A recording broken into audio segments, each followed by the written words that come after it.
আসসালামু আলাইকুম রহমতুল্লাহ। প্রিয় দর্শক, এই মুহূর্তে আমি আছি একটি সুন্দর নিরিবিলি নির্বিচ্ছিন্ন একটি গ্রাম গোপালপুর গ্রামে রয়েছি। এবং এখানে দেখতে পাচ্ছেন ঠিক এই মুহূর্তে বাংলার একজন কৃষককে। তো আপনি আসলে শিক্ষাগত আপনি কোথায় পড়াশোনা করেছেন? আমি মোহাম্মদ আমির হোসেন রানা জাহাঙ্গীরনগর বিশ্ববিদ্যালয় থেকে ফিলোসফিতে অনার্স মাস্টার্স করে বর্তমানে শিক্ষকতা পেশায় আছি এবং শিক্ষকতা পেশার পাশাপাশি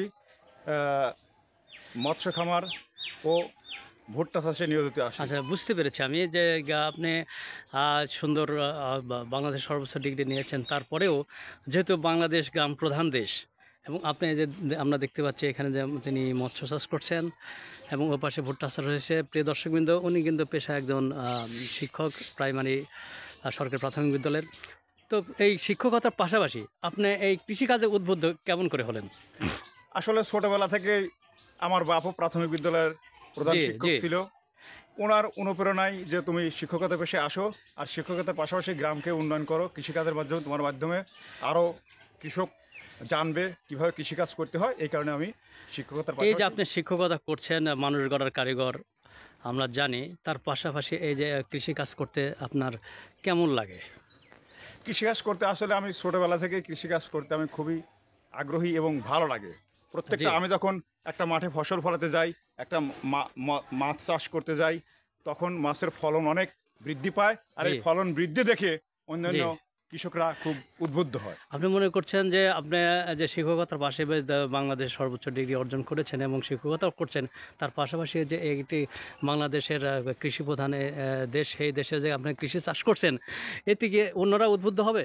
জি জি জি অন্যরা আমি আমি আমি এবারও আমি যে এবারে সরিষা আবাদ করে 2 বিঘা 2.5 বিঘা সরিষা ছিল, সরিষা থেকে 20 মণ সরিষা পেয়েছি। এতে দেখে সারা এলাকায় আমার আলোড়ন সৃষ্টি হয়ে গেছে যে রানা স্যার একজন খুব মানে দক্ষ উদ্যোক্তা। প্রিয় দর্শক, দেখুন আসলে আমাদের দেশ হলো কৃষিপ্রধান দেশ, অর্থনৈতিক সবচেয়ে বড় ভূমিকা রাখে কৃষি।